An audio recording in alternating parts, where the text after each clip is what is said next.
Christina, these photos are beautiful. Thank you. I have it playing on a loop and it does actually walk around the space in an order.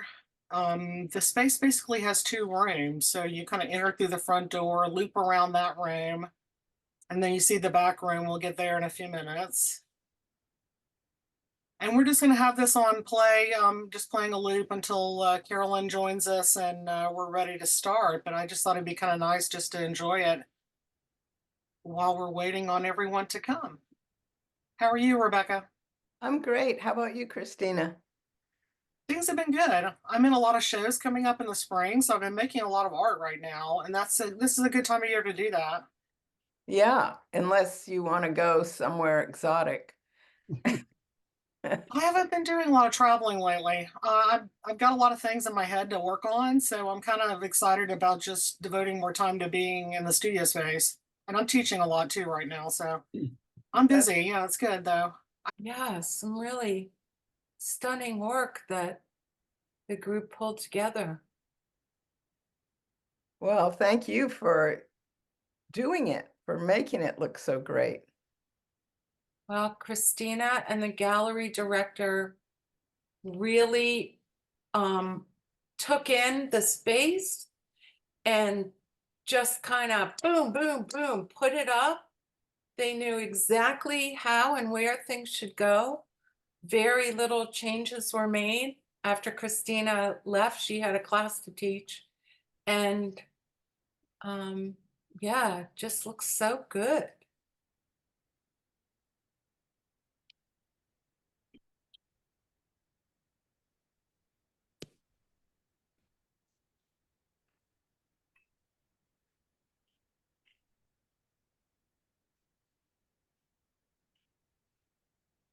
Are all these photos on in the Google Drive, Christina?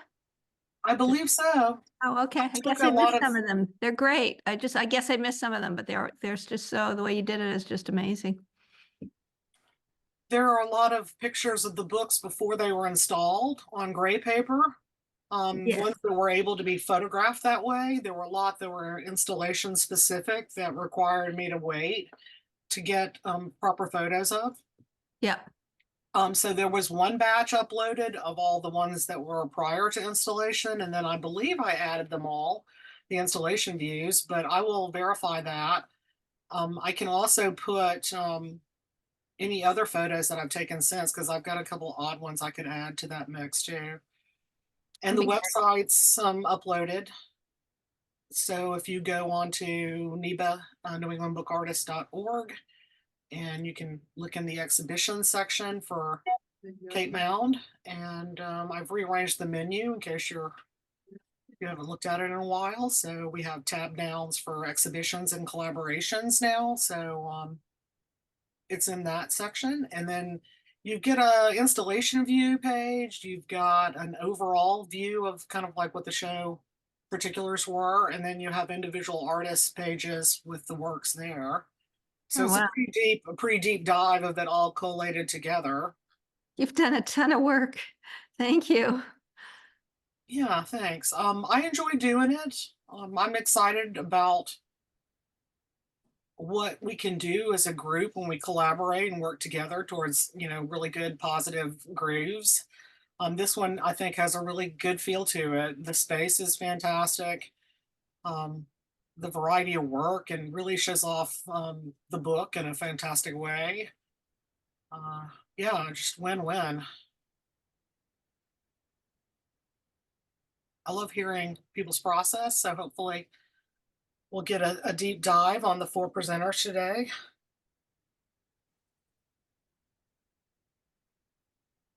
I feel like I know the work really well since I photographed it and unpacked it and really went deep on each piece. There's a whole lot of really good work here. Yeah, it's fantastic.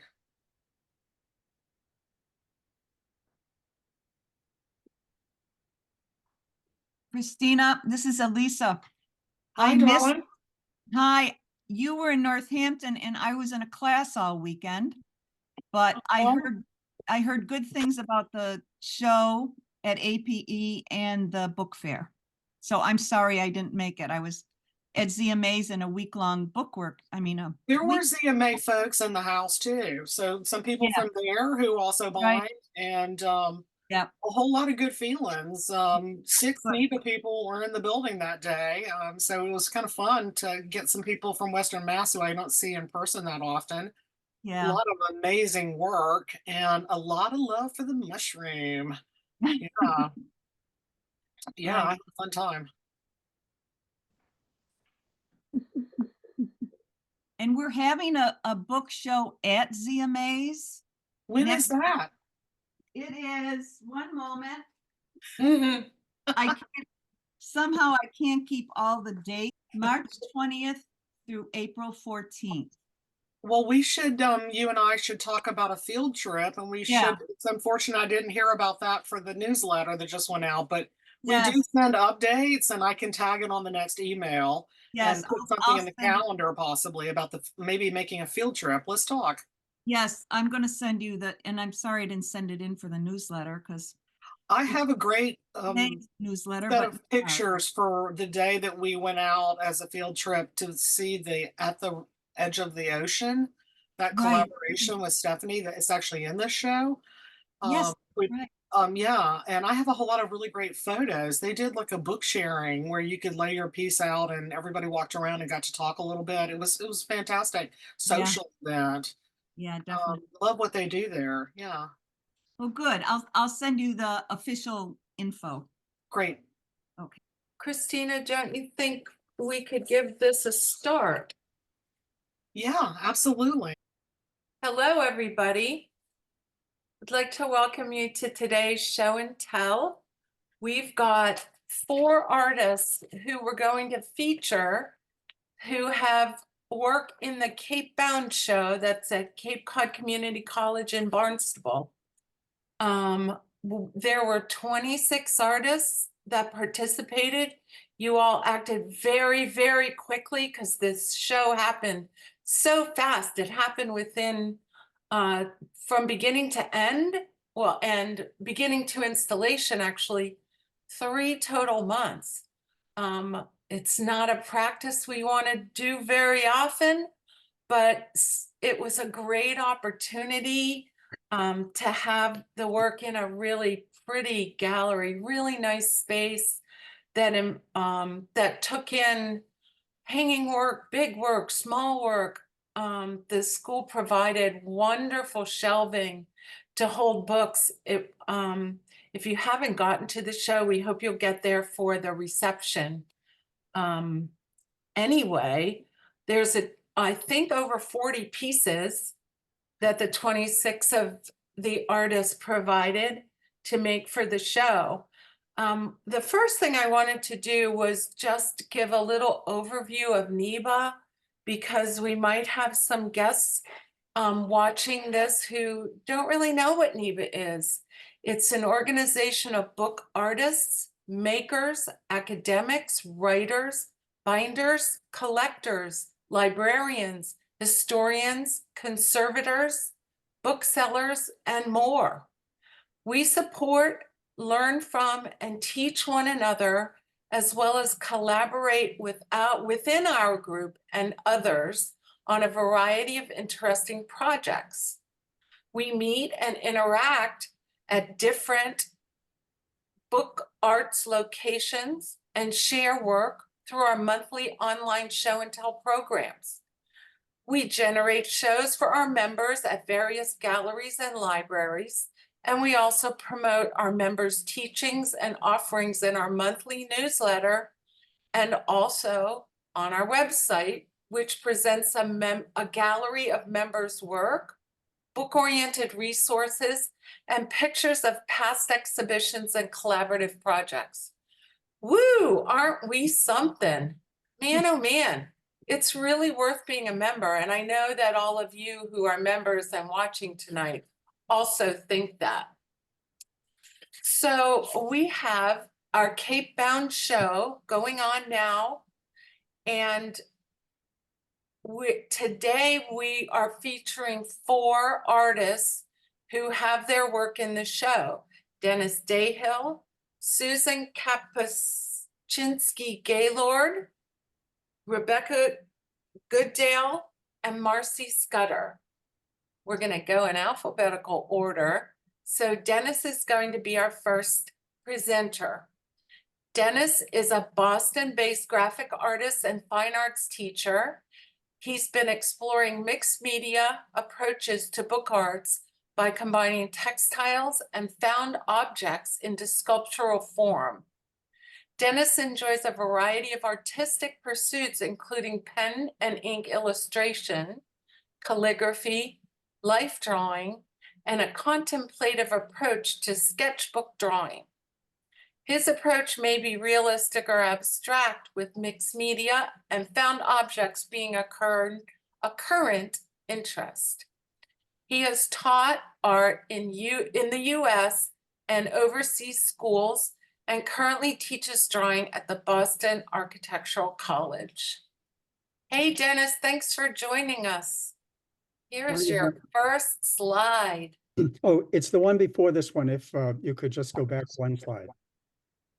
That's good.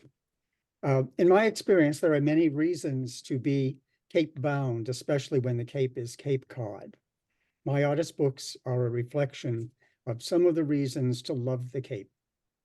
This book is entitled The Muses, who in ancient times were considered the inspiration for elevated human thought and action. The number of muses was usually 9, but that varied in classical sources. I have chosen to honor 6.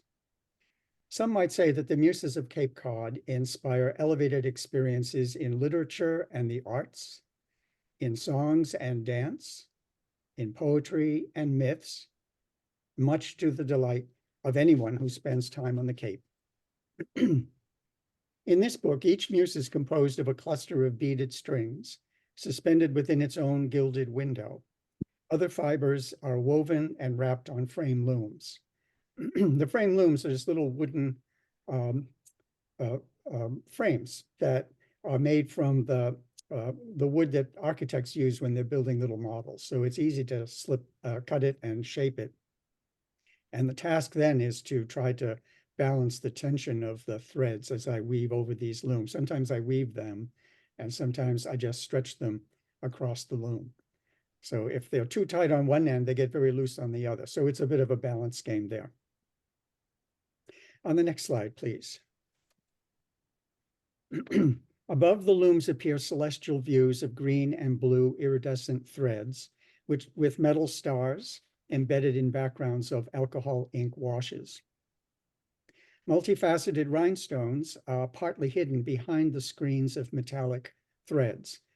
There's a little green one in the lower right corner there, in the background in there. And I think you can see all the stars that are popping up from the background. Because these books are palm-sized, they are meant to be held and viewed from various angles. Tiny flashes of reflected light subtly animate these miniature fiber illustrations. I try to explore in an abstract manner the sense of something new and surprising. That is an out-of-the-ordinary experience that muses often provide. And the next slide, please. My previous versions of books like these had plain painted covers. This is a view of the front cover of The Muses.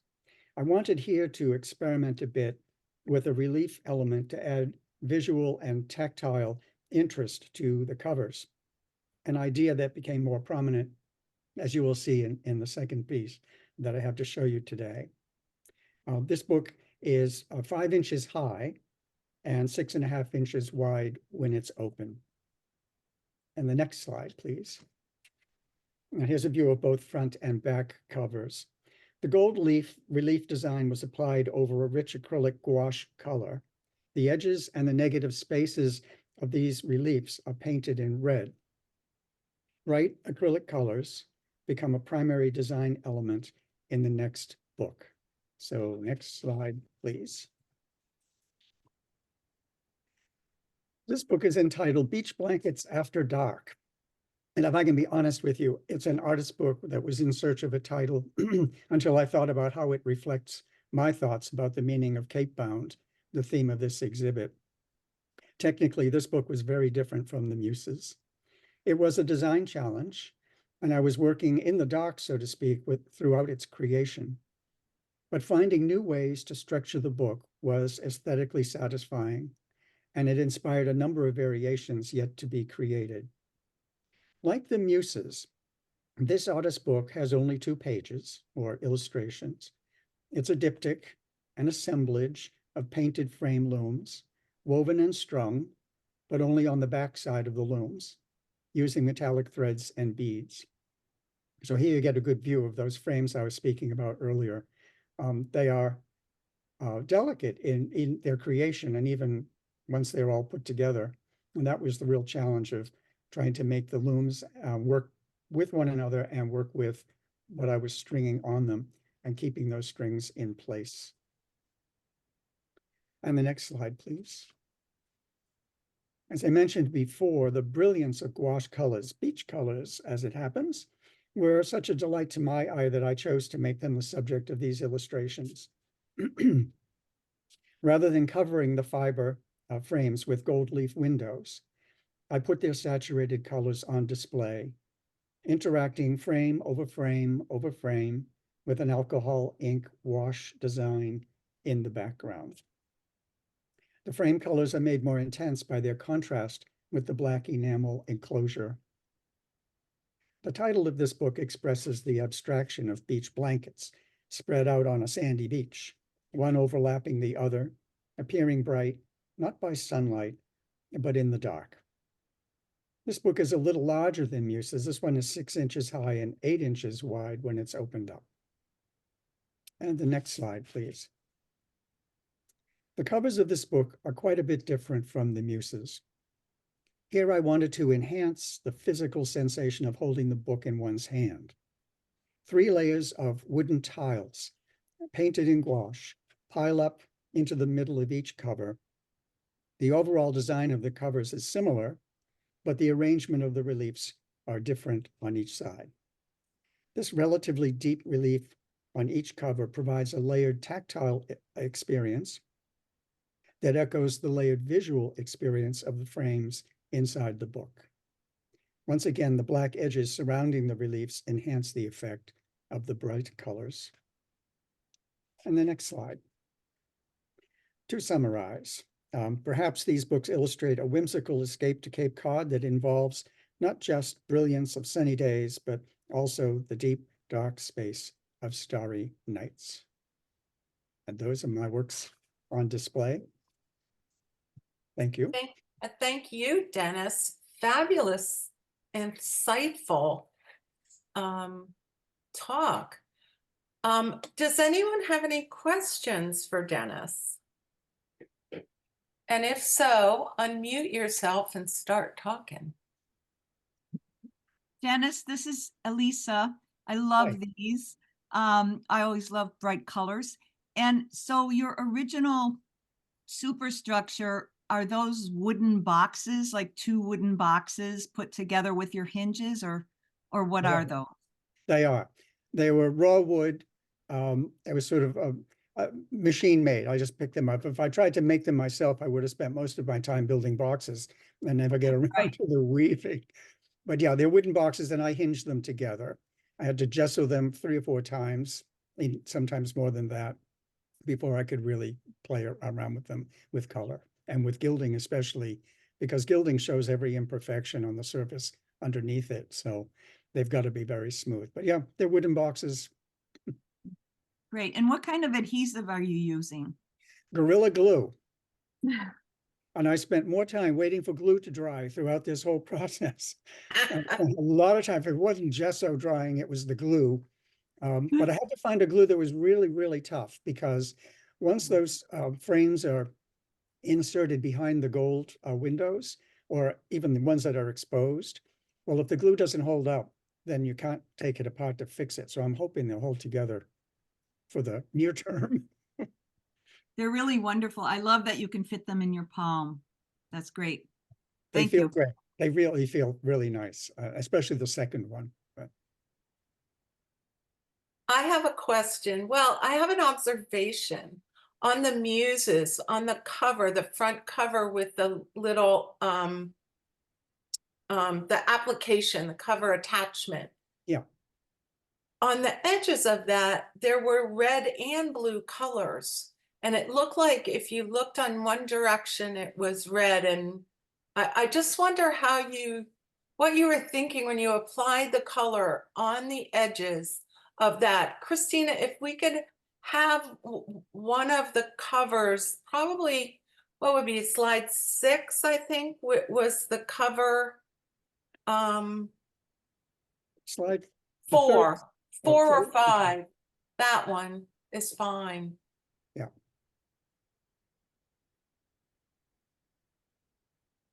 There you go. So maybe the blue, see how the red is in most of it, but then you have this little teeny application of blue. Yes, on the inside. Yeah. Mhm. Wondered what your thinking was about that. Just if you just, I just want to know.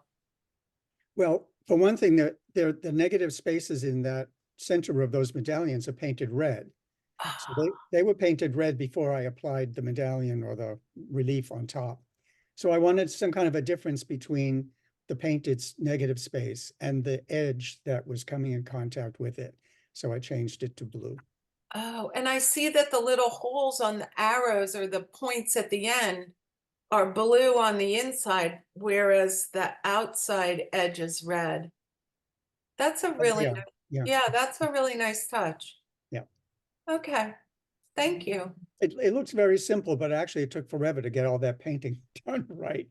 Oh, It was yeah. much more of a task than I thought, which I think was the lesson I had from this whole project, this series of books that I did, that they seemed so simple at first. And then when I was into it, oh my goodness, Well, we're glad that you continued to explore them and finish them, and you brought them to Cape Bound. it was my pleasure. Thank you. I have a question. This is Penny Hall. Dennis, I really like this work. I'm curious about, you mentioned gilding. What is your gilding process? Well, I used a regular gold leaf and used it's a product called SEP. And these are chemical adhesives. There are several that you have to use to apply the gold leaf. The first would be to establish kind of a pillow over the gesso that would smooth out any remaining imperfections in the gesso. And then on top of that, it's called a bowl, B-O-L-E. And then on top of that is the adhesive. And then you let that get dry to a tacky state, and then bring pieces of the gold leaf over on top of it and lightly press it down. I use a cotton ball to press the gold leaf down onto the glued surface. It's meticulous and it's very difficult to do. I found I was struggling with it till I asked someone what they do, and they told me, oh, you have to sometimes do it 2 or 3 times. I thought, oh, all right. And that made it much easier to get the kind of gold finish that I wanted. But it is meticulous. My workshop, I had a studio at the time, and my table was underneath an air ventilating device. And every now and then it would go on. Well, that would blow the gold leaf all over the place. So that was one of the things I had to be cautious of. Yeah. It's very effective, really beautiful. Thank you. Thank you. So it's real gold It leaf. is. But on this series, it was. The previous one, I was using the zinc, the kind you can buy for $7 a package. Right. It works okay, but I had to varnish that to make sure that it wouldn't tarnish. Yes. The gold leaf, you don't have to be quite that careful with. I varnish it anyway because I'm afraid that with the handling, with people's hands, fingers and things, it may eventually begin to pull the gold off the surface. Yes. I do metal leaf, but I've never worked with real gold. And it's interesting to hear about the SEP adhesive. And I'm just wondering if you can use the regular, that craft level adhesive with real gold. I don't see why not, right? I don't see why not, no. Neat. Yeah, I would really like to take a formal workshop on gold leafing. There's a picture framer across the street. And I've thought about going over and saying, how would you like to have an intern for a couple of days? And I'll do a few of your frames if you show me how to do it. Not a bad idea. I'm sure there's got to be an easy way. And if you need an assistant intern, give me a call. I will. Well, thank you, Dennis. I'd like to move on to Susan. Oh man, I've been practicing your name, Susan Kapuscinski Gaylord. She does her spirit books. Susan's work focuses on sculptural bookmaking and calligraphy. Her exhibit venues in the past have included the Center for Book Arts in New York City, Arnold Arboretum in Boston, Seongnam Book Fair in South Korea, and the publications she's been in include Somerset Studio, Bound and Lettered, Letter Arts Review, 1,000 Artist Books, 500 Handmade Books, and Cover to Cover. Her spirit books that she has here in our Cape Bound show are portable sanctuaries. They are portable. They really are quite small. They have this, when you look at them like this, they have this, you think they're going to be really big with a full-size book that's in your hand, but they're miniature and absolutely charming. They're portable sanctuaries. They connect Susan's experience of the inherent spirituality and mystery of nature with the long-standing tradition of books as testaments of faith and belief.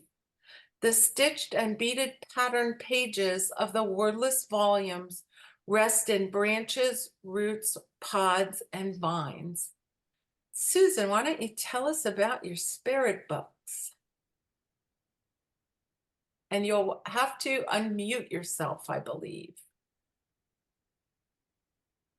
Susan, are you there? Is it, I'm right here. Is There this, you are. okay. Can you see me and hear me? Yes. Okay, great. Okay, so the spirit books are, if we just sort of look at this, I just sort of want to describe that the spirit book is like the total thing, but there are actually 3 parts to it. So there's a base, the base at the bottom. They're kind of, I look at them as kind of part way, they're part sculpture and they're part artist book. So the bottom layer is the base that's made out of binder's board and paper. Then there's the cradle, whatever I have that holds the book. And then the book is inside that. And the books are all made with handmade papers. I don't make them myself, but they're made with handmade papers. So how this got started, so I've been making these since 1992. So that's like 32 years. And the initial impetus for them actually had nothing to do with books and were just all about nature. So my background is that I started in art with calligraphy. I did that really seriously for about 10 years. I did a very personal project and the pieces were framed on the wall. And I felt that that wasn't really, I wanted a more intimate setting. And that's what drew me to the book. But then kind of on a parallel path to that, a separate thing, we had lived in our house for a few years. We did this massive, massive pruning and we had like a mountain of brush. And I was cutting up pieces of, some of them were kind of sculptural, but a lot of them were just sticks and vines. And I just felt such an attraction to them that I brought a whole bunch of them into the studio and then tried to figure out like what my attraction was and what I wanted to do with them. So in terms of my, I felt like they had some kind of an inner life. And that was around the time that Bill Moyers did his project, The Power of Myth, of interviews with Joseph Campbell. And there was a book that accompanied it that I had. And what Joseph Campbell said was that mythology is based on the idea that there is an invisible world that supports the one that we see. And I really felt that all of these gathered pieces from nature were kind of were those messengers from that invisible world. So I played around. It took me 4 years till I made the first spirit book. And one of the things I sort of figured out along the way were kind of two main things. One was that I did not want to treat the natural materials, that I was just going to leave them as they were. And the other was that even though I had done so much with calligraphy and words, that I wanted these to be wordless. And the other thing I realized as I tried different things, I wanted it, the end result, to be art. I didn't want it to be, I felt like a spiritual connection to the pieces, but I didn't want what I did to be just kind of a private ritual. I wanted it to end up as art.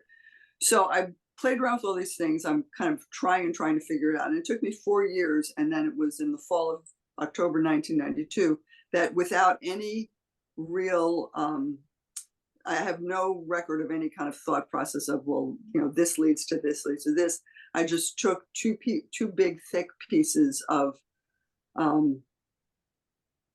grapevine, laid them on top of each other so it kind of looked like a cradle, and I made a book and I put it in it. And I thought, wow, that's it. And so that was what I ended up calling a spirit book. And I knew right from the start that this was something that was going to be a series. I mean, it wasn't just like a one-off.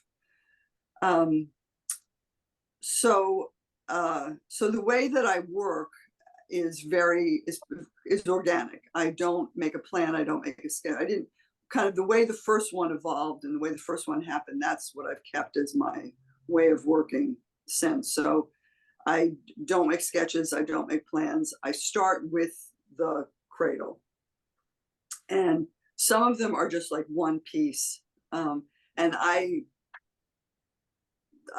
pretty sure I gathered this in Newbury. So I live in Newburyport near the Parker River Wildlife Refuge on Plum Island. So I get a lot of material from there.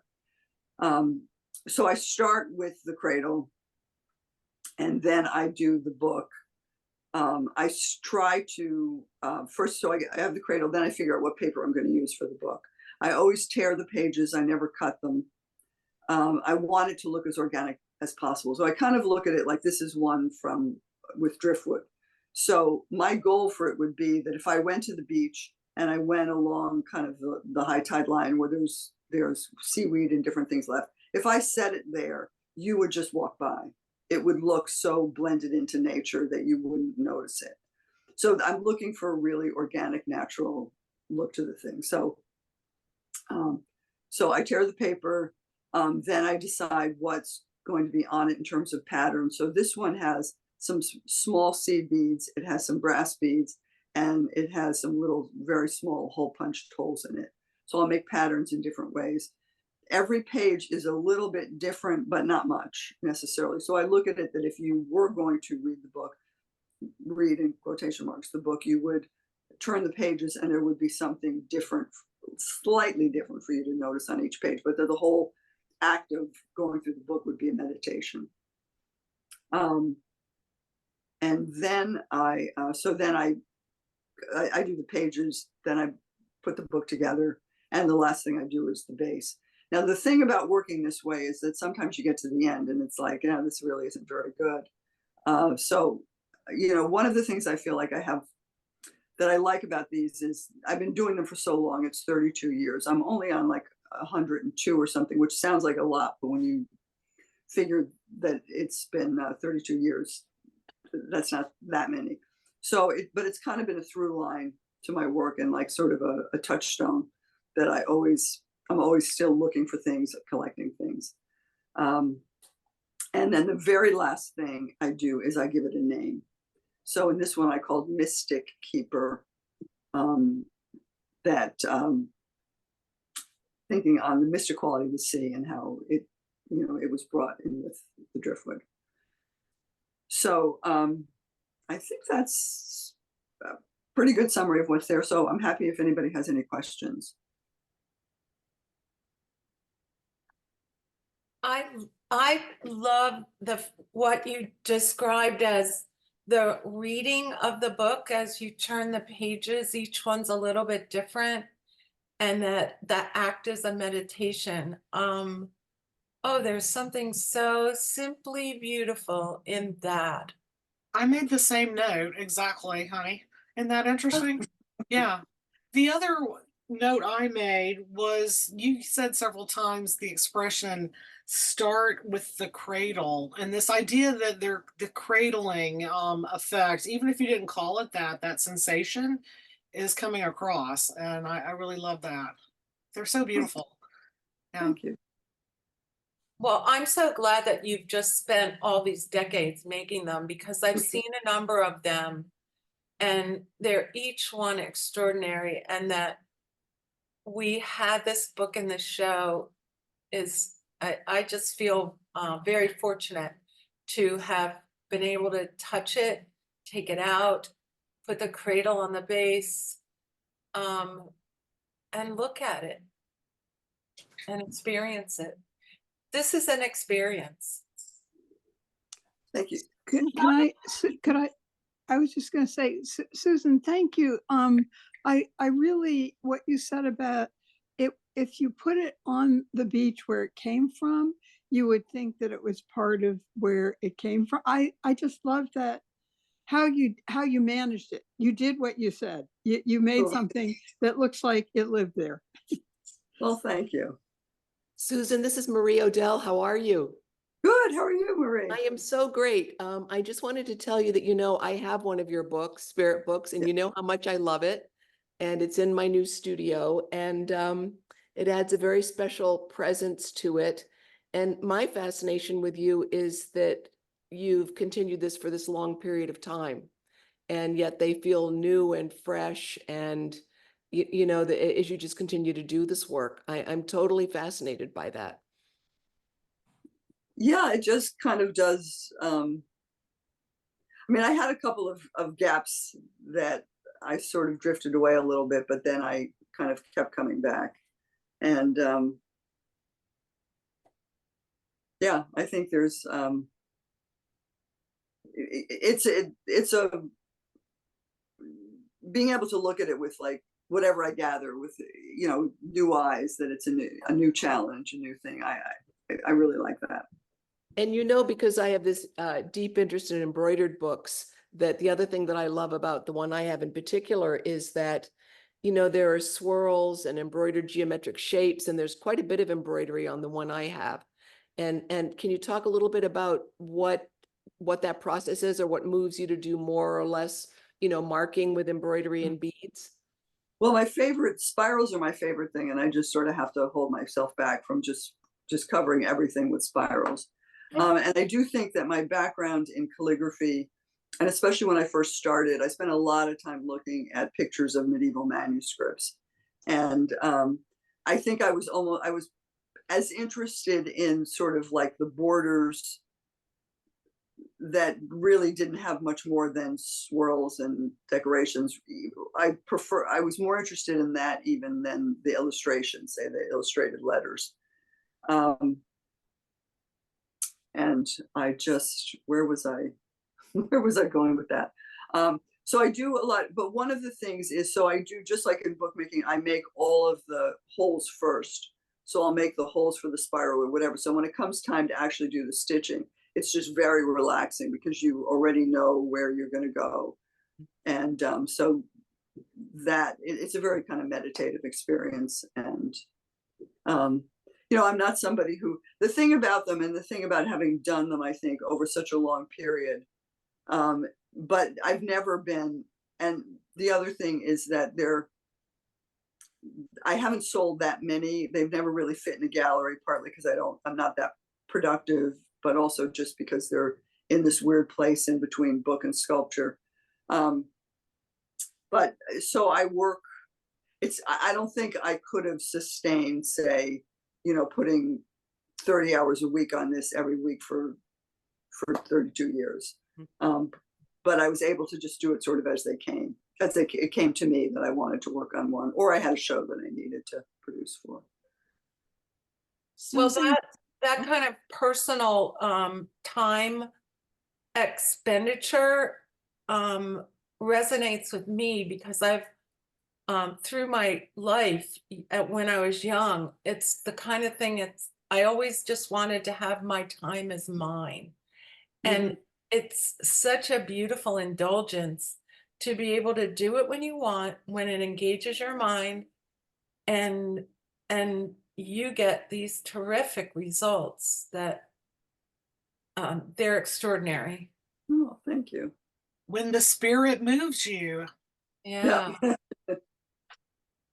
Susan, there's a wonderful balance here, because I look at a lot of medieval stuff myself, of the kind of preciousness versus naturalness. It's just, you've done a beautiful job with that.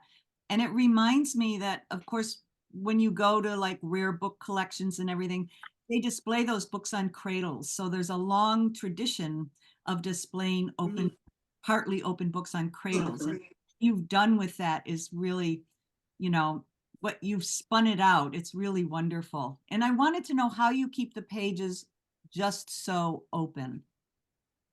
I kind of, you know, if like, say if I ship it, if I need to, I'll like kind of just take them and push them back and kind of open them up.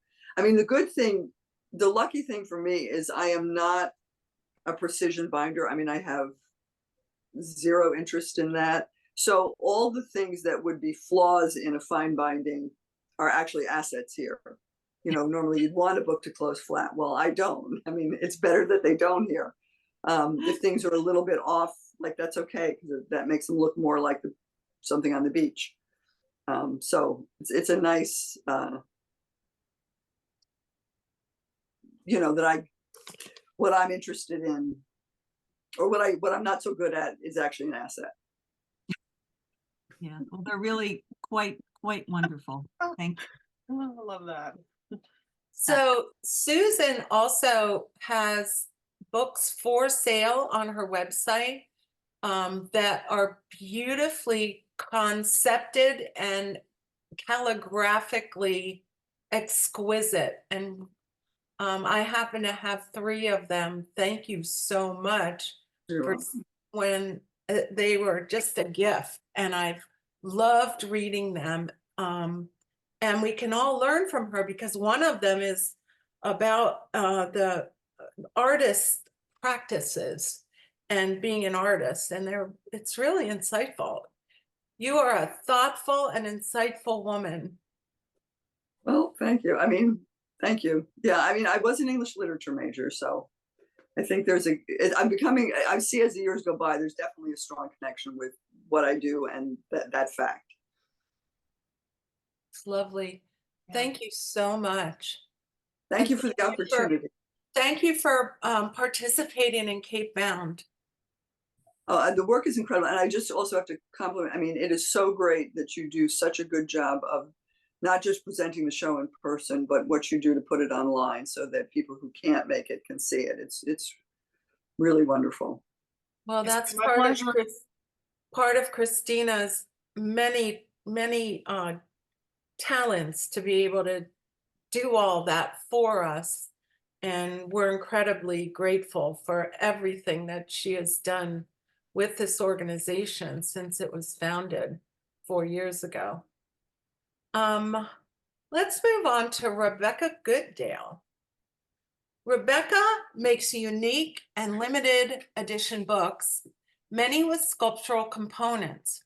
Her work is in numerous collections, including Bowdoin College Library, the Maine Women's Writer Collection, the Boston Athenaeum, New York Public Library, Heron Art Library in Indiana, Hawaii State Art Museum, and the White House Ornament Collection.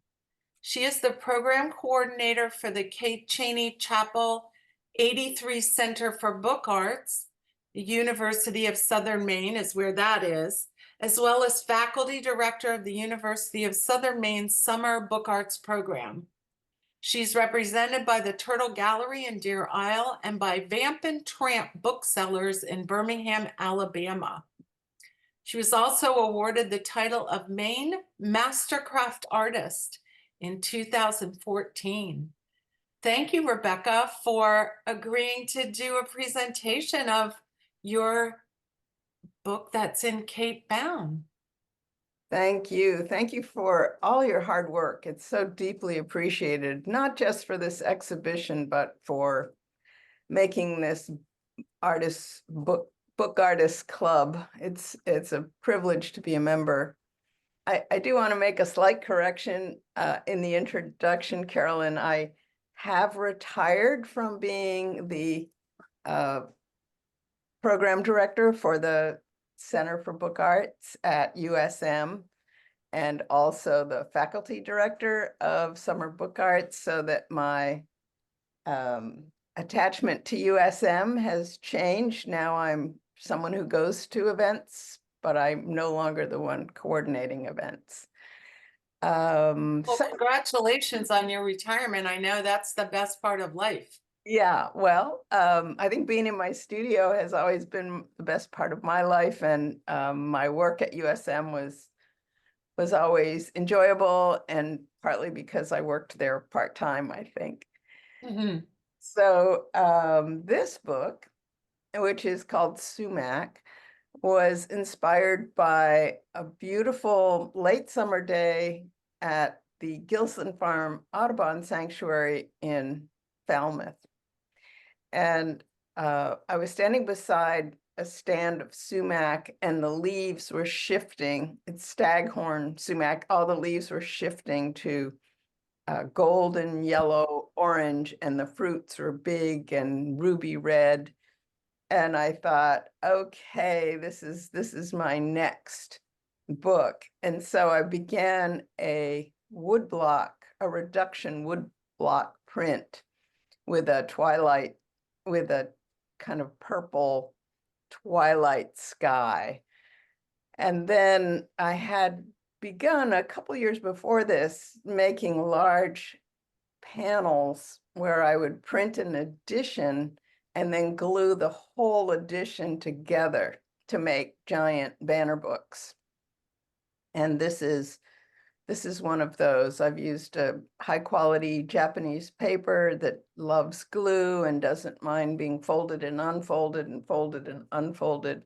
So it packs up quite small, and then it opens up to be, each of these prints is 24 inches tall. So 2, 4, 6, 8 or so feet tall, and maybe 5 feet wide.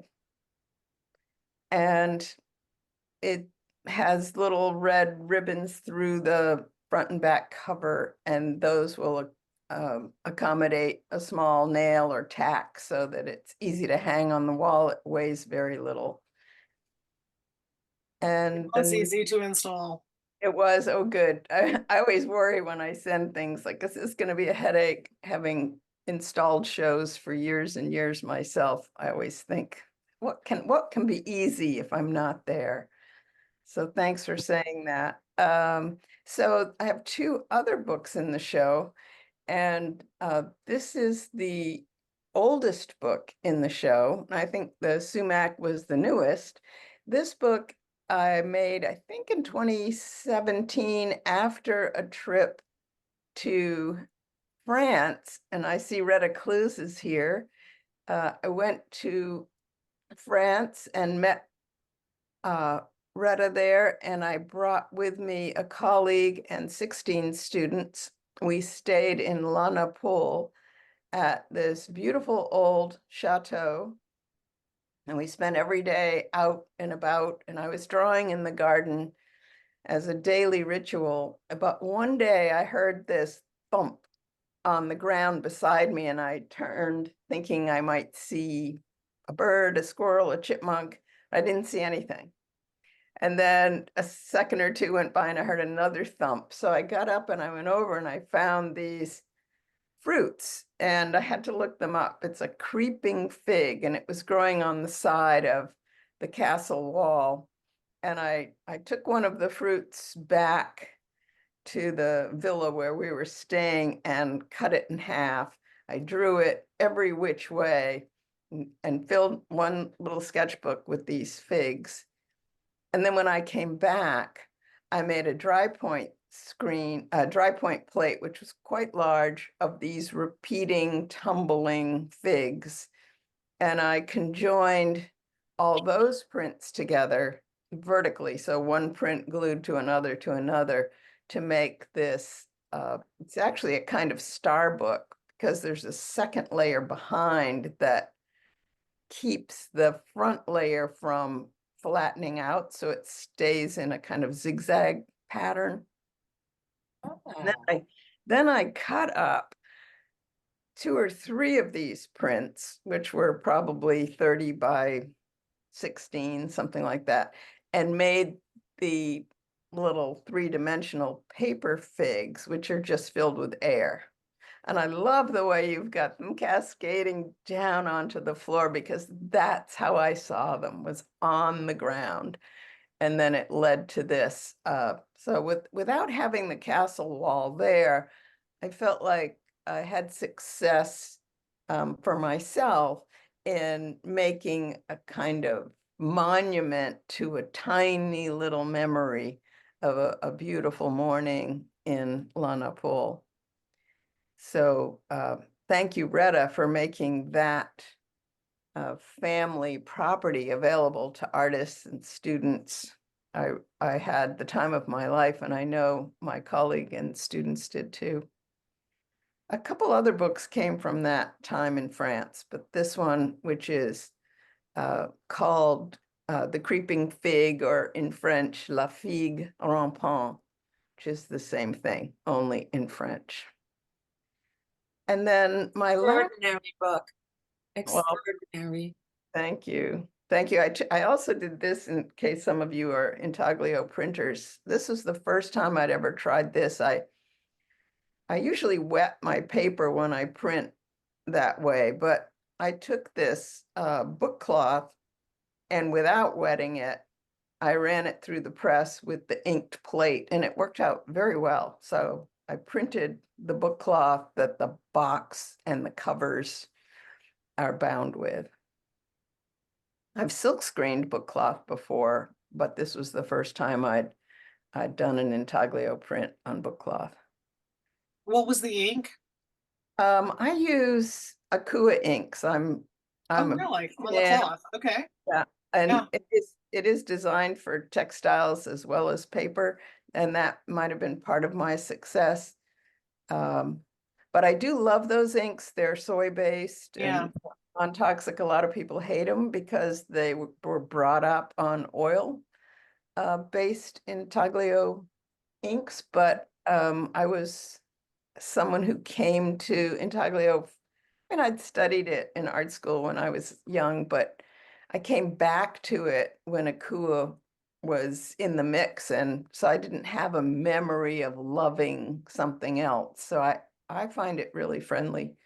I love the colors, and there's no odor. Cleanup is water. Yeah. So if you don't have an attachment to an oil-based ink, don't bother. Just start here, and it's pretty friendly, I think. And it will print easily on textiles, so you don't have to have 2 sets of ink. One for and the hand is very soft if you print and wash it. So anyway, thank you, because not everyone will show this book because it's so tall. So that was fun. And then this last book was in 2020, right before COVID. I was part of a group. I was still at USM, and I was part of a group with colleagues where we would get together and we would write. We wouldn't write together, but when we got together, our task was to bring in poetry about work. And initially our focus was about teaching.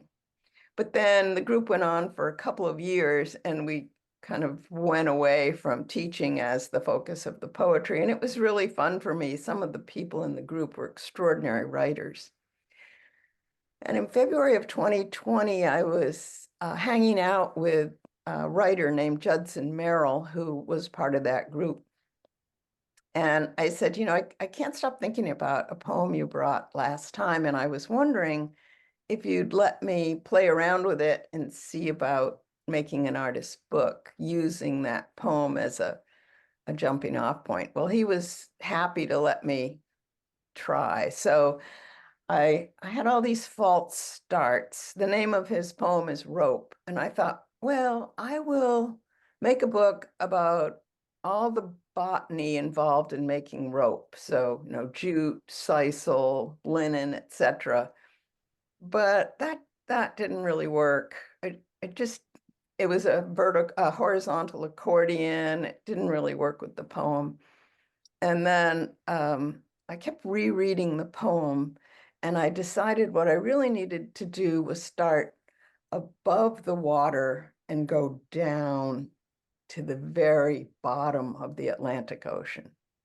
So I used a Japanese paper that I stained from pale gray to pitch black. And then I had letterpress printed the poem up in the paler parts of the text of the book. And then as you go deeper and the paper gets darker, you start to see sea creatures at different levels, depending on where they'd live in the ocean. So I did a lot of research, and that was fun for me because I love the natural world. And I felt really good about how the book turned out. I made 9, and I have been lucky to have placed several. I think I have 2 left. And if you don't mind, I'd actually like to read the poem. It's an extraordinary poem. And I'd like you to read Please the do, poem. yes. okay, here we go. Rope, Judson Merrill. I've got hold of a rope, a brown and braided cord emerging murkily from the sea. As I haul it in, an algal slick stains my hands. Rope puddles around my ankles and laps against my knees. Saltwater pools onto the dock and drips through the planks. A plump little rainstorm just beneath my feet. My favorite physics podcast says that the sea will clasp tightest at the end, surface tension. I do think I've felt a change in the line lately. Maybe the end is edging tensely toward the surface. It's got me feeling reflective. Layla came by the dock yesterday, and I told her about the idiot child I was when I first picked up the rope. There could be anything on the other end, I'd admitted. But I was so young, I thought anything was synonymous with something. At night, the invisible sea laps against the pylons and whispers the truth. The infinite subset that is anything includes nothing. The weight in my hands might simply be miles of rope, heavy under an ocean of pressure. Layla said that I should make a Twitter account for the rope so that I could tweet amusing things it might say. Hashtag rope life. Hashtag am hauling. Hashtag dear God, let this matter. She kicked the accumulated coils and said, if you had a platform, you might be able to monetize all this. I said that I did have a platform, and I nodded at the dock. Right there, she said, that's your first tweet. Here's my last tweet. It's the ocean floor on the other end. I've been hauling it up for years, and I am responsible for sea level rise. One day soon, I'm going to pull the water up over my feet, pull it cold past my thighs, up with a shock into my armpits, and then with a hush over my ears. In the marine dusk, the rope will pulse with life. Its algal slip will undulate and dance with the krill. I will drown in the unmonetizable depths, and the abyss will be both something and nothing. I've got hold of a rope. I've got weight in my hands.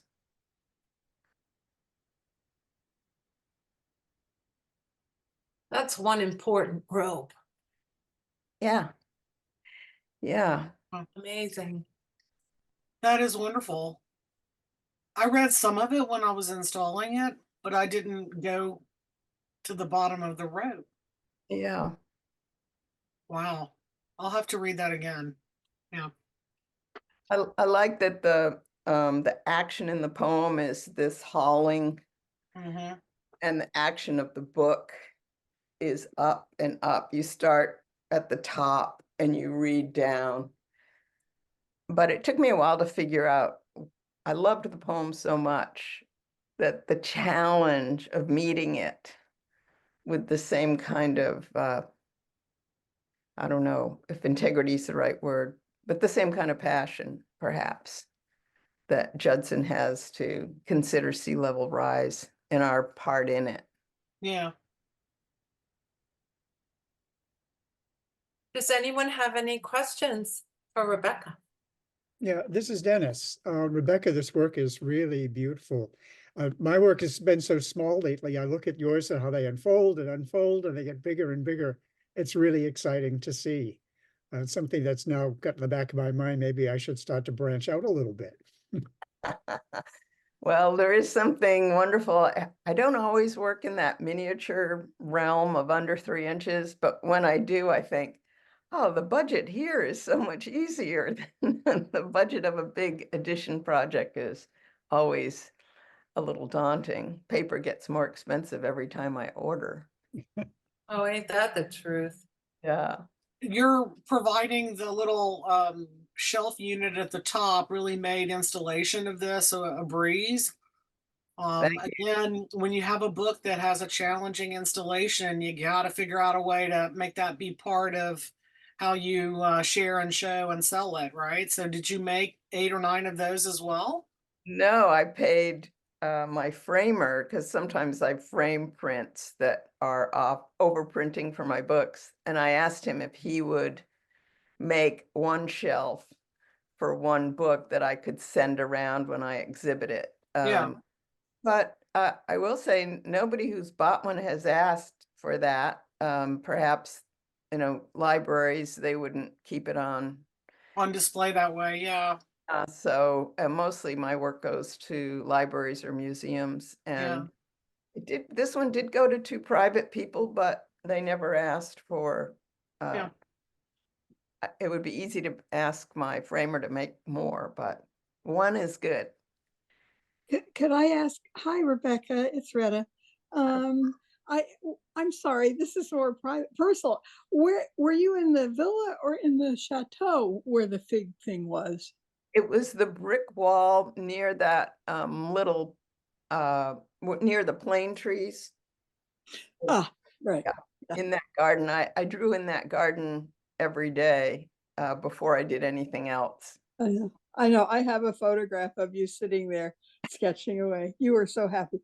And just by the way, everybody, Rebecca just led a wonderful, wonderful class. They were so creative, and so many of them have gone on to just do beautiful work.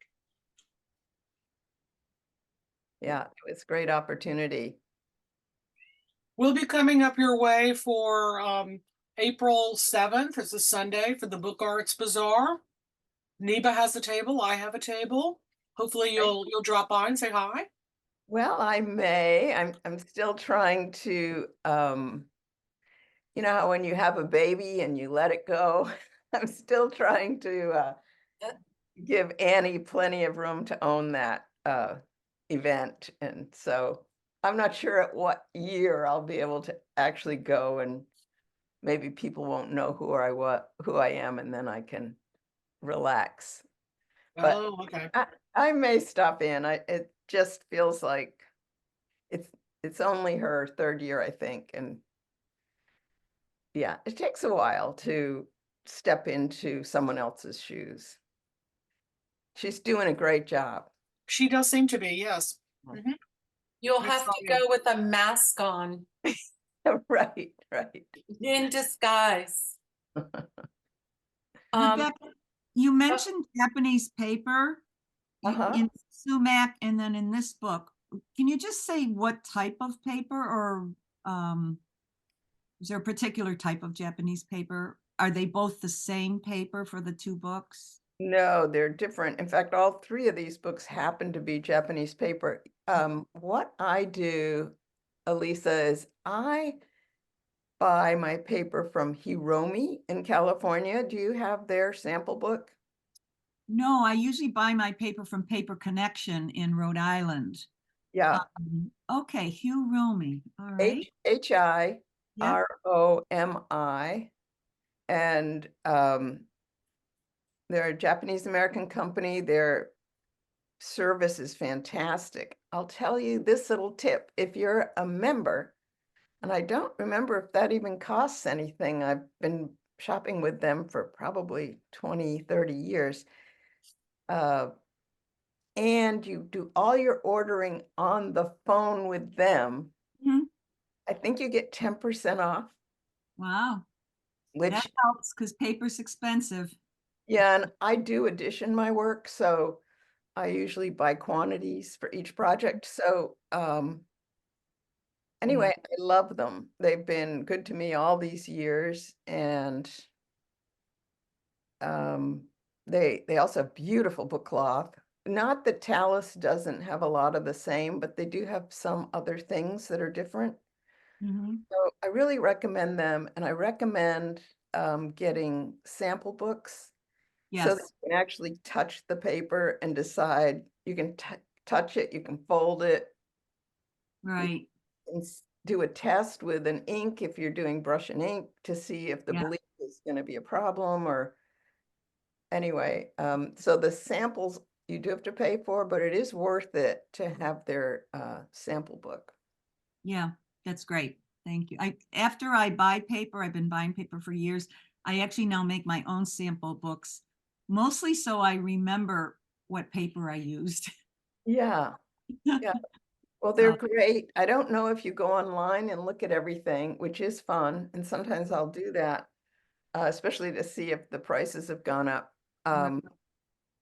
But there is this other thing that if you order online, it's going to be more expensive. And so I always tell my students, like, do the whatever little jump you might have to do to become a member, and then you have to order on the phone during their business hours. Yeah, they're passing along the savings that they don't have to expend on the credit card fees and associations of, changing listings, and there's web fees associated with that on their end. And Right. that's generous of them. They're in our resource section, in the supply section on the online and a whole bunch of other places, but they're wonderful. I like them a lot. They have some resources of explaining these different papers mhm. really well, and that's one of the reasons why I really like that site when you go to their site. Yeah, they're a good resource for information as well as product. Yeah. Some of Great. some of the Thank you. papers are handmade by masters in Japan, so, Great. or family traditions. Anyway, I recommend them. Great. Fabulous. Thank you, Rebecca. Thank you. Thank you Oh all. my goodness. What a beautiful series. Thank you for sending all three of them. Our last presenter is Marcie Scudder. Marcie is a lens-based visual artist exploring the connection between the human experience and the ephemeral circles of nature's seasons. Grounded in the present moment, her work explores the dualities of fragility and loss, rebirth, and renewal.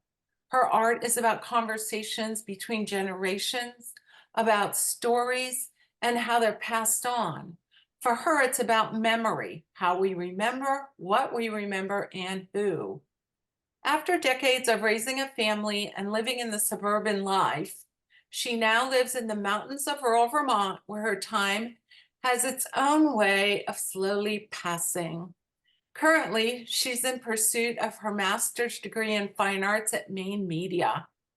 Thank you, Marcie. It's great to see you again.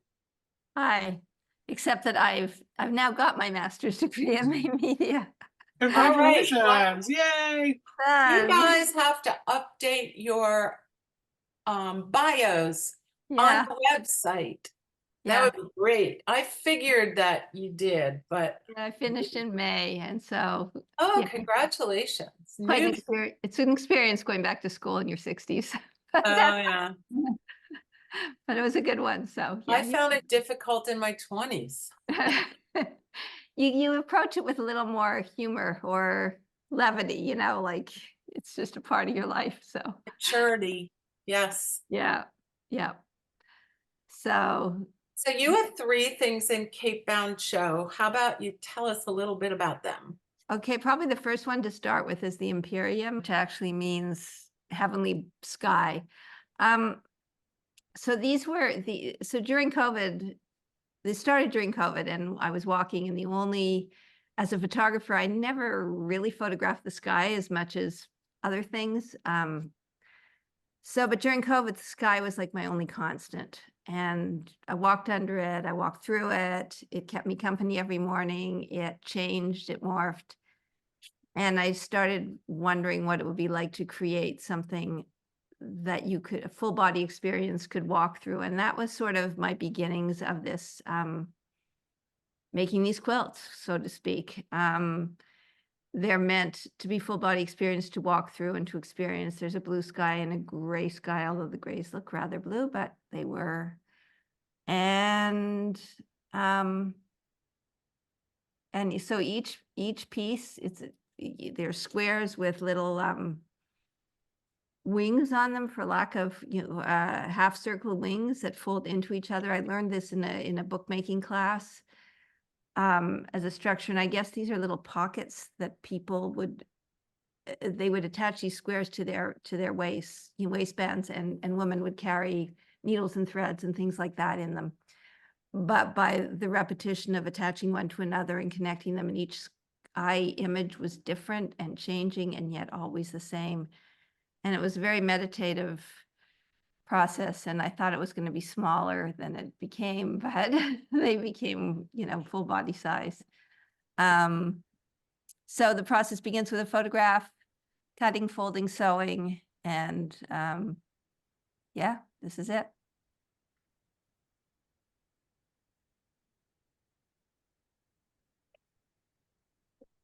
It was the first thing installed. It's really.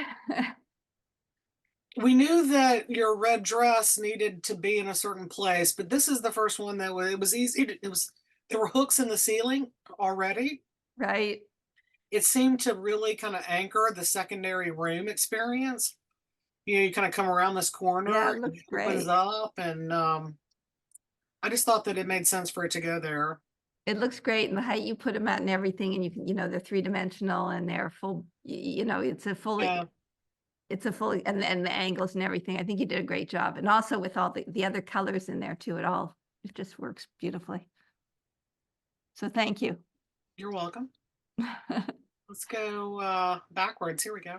Okay, so this was all through my MFA program, which I began as a stray photographer. And I'd done some bookmaking classes. Christina can tell, we did like a 6-week class at what was it, Newton Art Center. And that was sort of my intro to bookmaking, but I never I wanted to sculpt books, and I had a different vision than just making the book. So using the structure of the book became my thing. So anyways, I'm in the middle of my MFA program, and it's the Met Gala, and I'm looking at some pictures of dresses and thinking, I want to make one of these. And so this was my first. I have no dressmaking experience whatsoever. This is my first foray into it. The poppies are metaphors for memory, for remembering.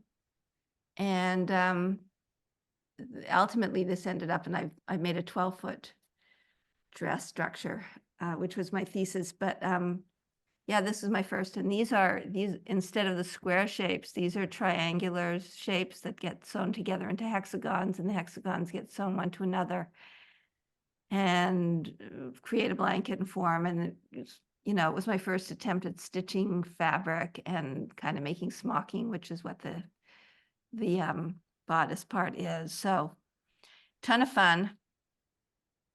And I also even tried it on, but learned that Wow, it's even your size? it's my size, but this the clamshell thing that's up there hits me right in the. I hadn't really figured that out, but anyways, it was fun to give it a try. Yes, it's my size. I don't, if you can see behind me, I'm making a bunch of others, but they're all on full body I sculpt them on full body forms, even though they'll be free floating in the end. Right. So this is my first, and It then felt like a great focal point when you enter the front door, just to really get hit with that whammy of beautiful floating red. the And red then is, as you pivot, you turn and you see the big wall of red and purple in Rebecca's sumac. And then as you move towards the light, you start seeing more blue tones, and then we go and see more blue, and it just kind of color and size and movement were kind of very obvious, I thought, when we came to the space and started unpacking. I thought that part of where should we put things, it just seemed like it was calling to be kind of the eye-catching grab at the front door. Yeah, it's great. It's also like, stunning, honey. Yeah, it's there seems like this intuitive relationship between, although this is the only red thing in the space, there's sort of an intuitive balance between how you've set it up. So an unexpected intuitive balance, because you wouldn't, I don't think I would have thought to insert the red like this, but it's just, it really worked, especially with the book, the blue triangular book behind it, the blue and white Yeah. one. There's a balance there that works. So thank you again. It was great. It's great to see it in this space. I've never seen it in such a beautiful, simple space. Yeah. So good. And then this last one was just fun. I was just playing with color. Again, beginning with a photograph, and the photographs this time were photos of sculpted paper. So these are all different paper sculptures. And so in the past life, I was an architect, and I decided when I left architecture, or architecture left me with 2008 housing bubble burst, I decided I was never going to draw another straight line. So this is sort of my ode to never drawing another straight line. These are all curved paper forms photographed in different lights and colors. And I played with them in these explosion books to see what I can turn them into very abstracted shapes and forms. And so that's what that is. And that's sort of been my process is I never know what I'm gonna, it's very intuitive. I'm very process oriented. I don't really think that much in advance of what I'm making. I begin and things evolve, and that's me. So yeah. And I love the repetition. I love, for some reason, that's very soothing to me. Yeah. Really, just beautiful, an explosion book. It has so much to look at, and it is intuitive. I really like that you're so intuitive, because I work that way too. Don't think a lot about it, just let it happen. Yeah, I don't begin with a plan, like even the red dress has, it wasn't, I just started sewing and seeing what would happen. I have, and that's what evolved from that. So Now you have a whole wardrobe. what I've sort of come to is I really want to tell the stories.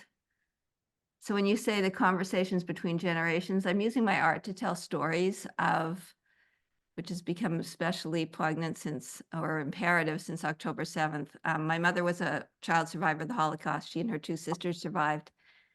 And it's just become imperative to me to tell those stories through my art. So the poppies are about remembrance, and the big poppy sculpture that I did is all about that. And these three little ones back here are my mother and her two sisters, and I will tell the stories through that. Yeah. So, and sort of everything is based in physically, metaphorically, spiritually in my mother's garden, in that we are all our mother's gardens. Our mothers plant the seeds. We are their seeds. We hopefully tend to those gardens so our children can carry on. So, And never forget. and never forget. And that's yes. Well, I love conceptualized books, and your work is always, of late, the stuff I've seen is just really, really taking what is a photo book to another level, and just really experimenting and playful. And I do feel the conceptualization ideas of family and mom, especially my mother's garden pieces, just really wonderful. I've enjoyed watching it unfold because it was at least 15 years ago that At I least. had that class with photo-based mixed media when Yeah. I gave a couple of book assignments. So, I'm just very happy to watch these unfold, just fantastic. Yeah. Well, you were the seeds of the beginnings. You were the beginnings of the whole thing. So, and it was mostly, learning structures and what the possibilities could be. But it's amazing how long it actually takes to get to that place. When I think about the Well, you evolution. got to ruminate over all this weird layers of technique and mixed media ideas to find Yeah. how it resonates specifically with your own craft. And I think you've really done that, and it's a joy. Thanks. Are there any questions for Marcie? Good. I think Rebecca, Wait a did you minute, have- Rebecca just posted a question. Yes, oh, you posted a question? I Is did. the poppy dress fabric is Rebecca's? No, everything is paper. Okay. Everything is paper. It begins with a photograph. I print on both sides of the paper and I sew. I use an awl to punch the holes and then I sew that.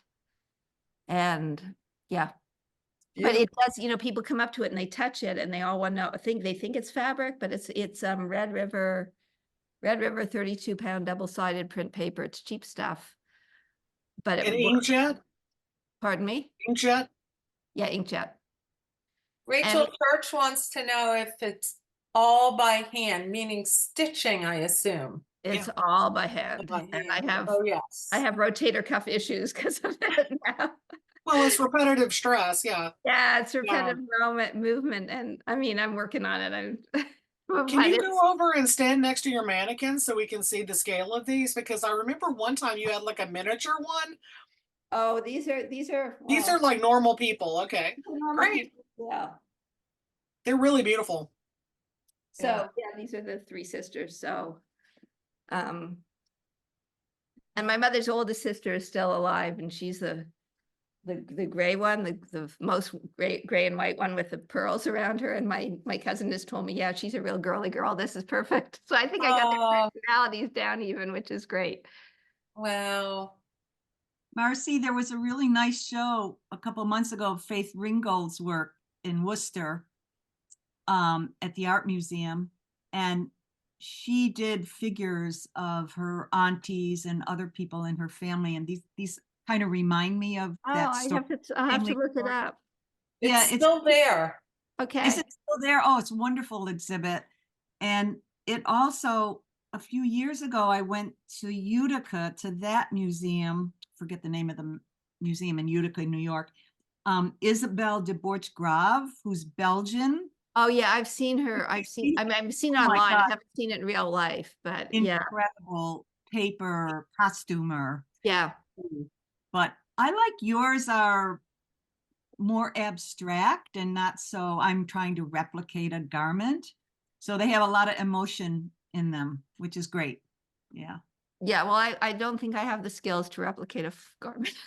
To be honest, like I'm not, but I'm having more fun with the imagining and then different paper folds and I mean, you just keep experimenting. There's so many ways to play with this paper. I never really thought of it as being such a malleable, is that a good word? Medium? Yes. That is a word. Yes.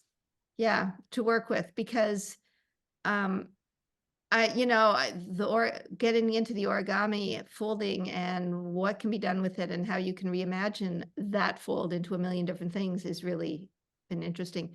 I don't have the fold, but anyway, it's not easily readily here, but there's one that I did that just is going to become a collar.